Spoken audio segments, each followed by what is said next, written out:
What's up, my dude? So in this video, I'm going to be talking about Trey Canard, and boy, has that dude had it rough. Wow. He has probably had one of the hardest, I would say, professional motocross careers as far as injuries and stuff like that.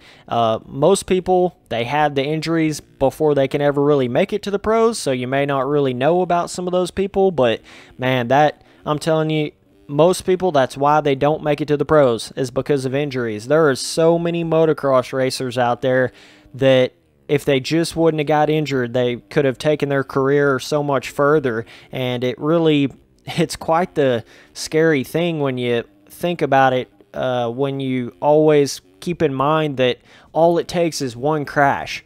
I mean, that's it, man. One crash.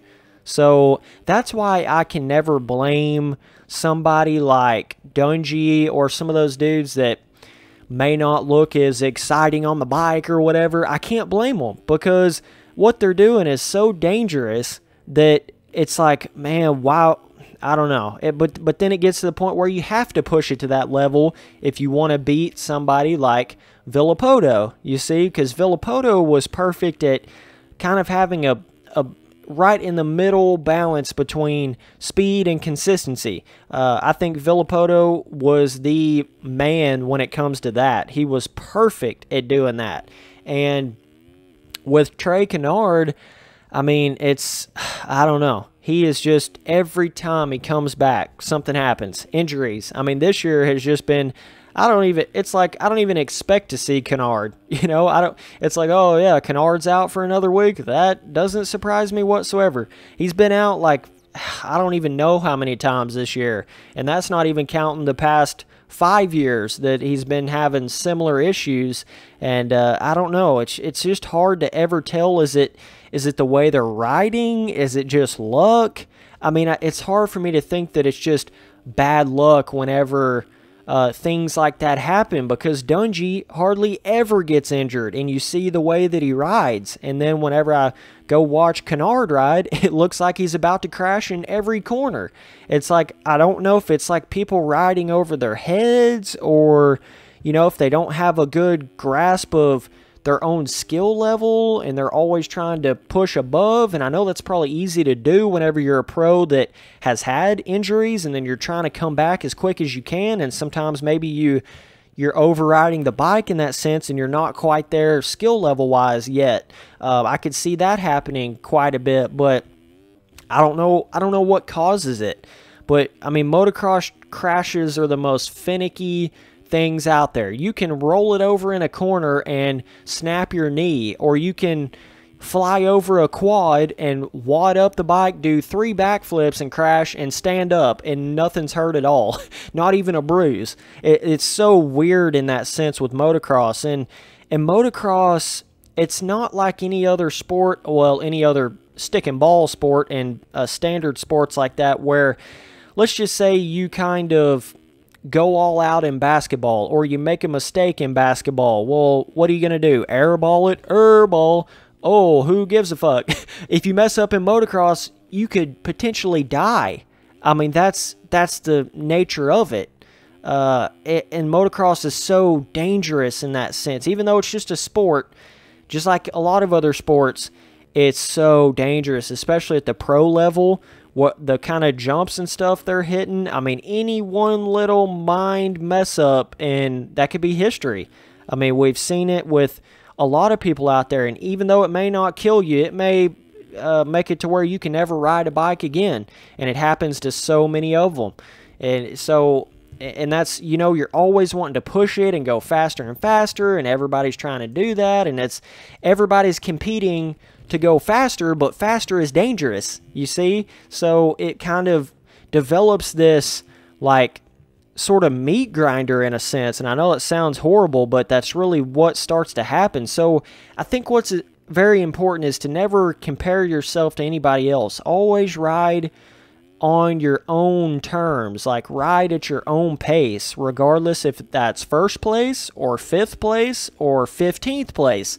Why would you push it over the limit and then crash and then be out for another year? You see what I'm saying? The crashing part of it never, like pushing it over your head to end up crashing, never made sense to my mind. Some people, that's what motocross is to them. Push it to the limit and push it over the limit, I should say, and then crashing is just part of it, and some people don't even think about it, and they stay injured all the time. And I'm not saying that's how Canard is. I know a lot of it happens before you can even blink your eye. That's another crazy thing about motocross crashes.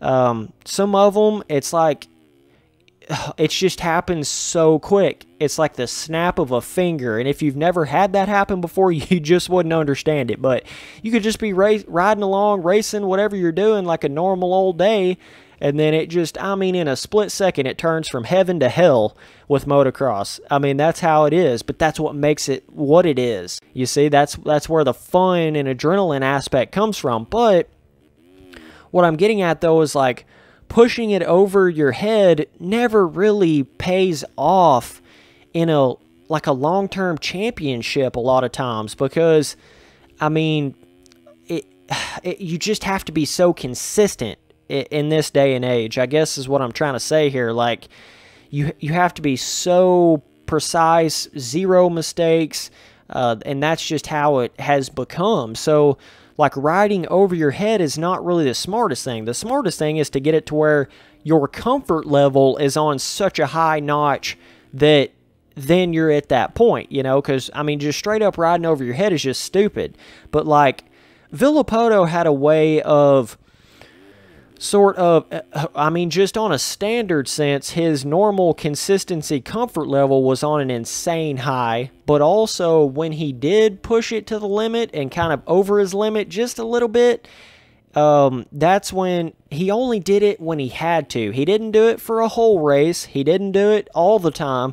He only did it when it was absolutely necessary, for like a early track position or something like that. So, I mean, in certain occasions, you can get away with riding over your head, but it's just not smart. And it even bit Villopoto, you know, in St. Louis that year. I mean, bad leg break, and that could have been it.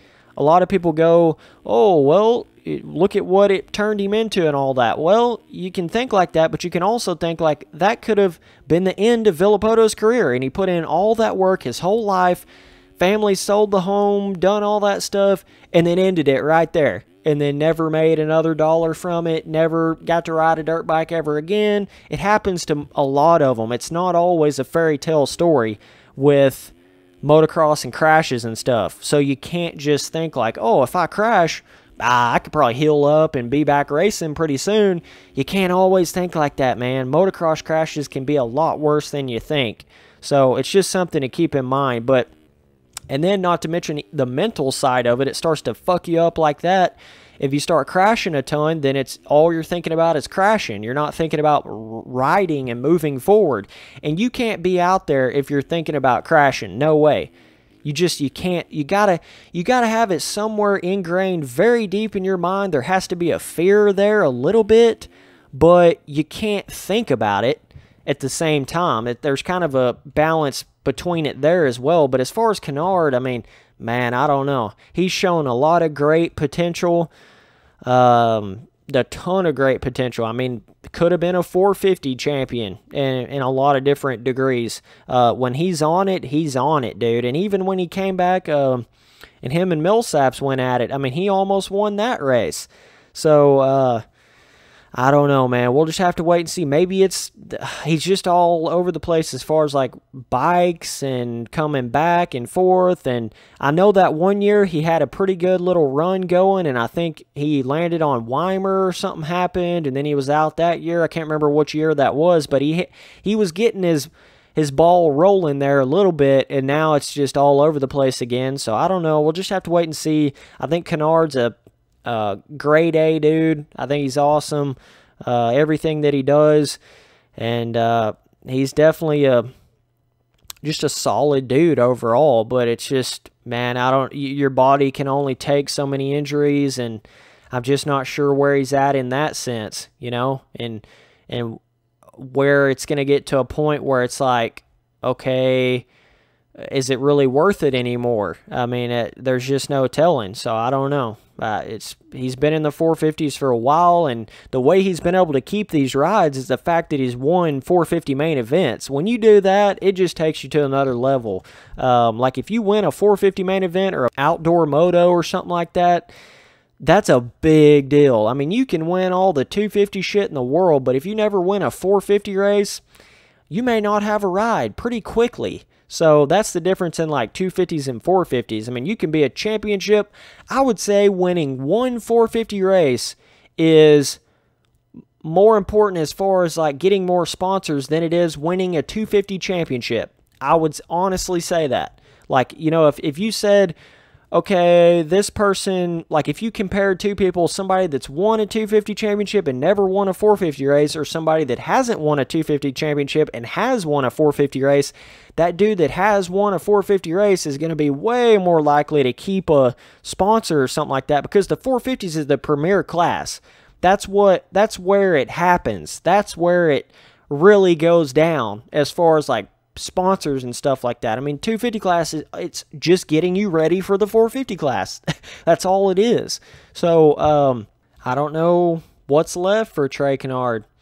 I hope the best for him, though. So I want to let you guys know that I have all of my different playlists on my front page, whether it be game-specific playlist or series-specific playlist. So if you're looking for any particular game or particular series that you want to watch, I have it all laid out there in a pretty organized manner on my front page. There is a link in the description to donate to me if you want to support me. And if you can't or you just don't want to, I totally understand. That's why it's completely optional. But I will be listing my top 10 donators at the end of every single future video, and I will shout out every new donator at the end of a video, even if they're not top 10. And my email address is spencerturley@live.com, no space, no capital, and I do accept sponsorship offers. And you guys should also follow me on Twitter, Snapchat, Instagram, Facebook, PlayStation Network, Xbox Live, Steam, all that different stuff at Spencer Turley, no space, no capital. So anyways, I appreciate you guys watching the videos. Later, dudes.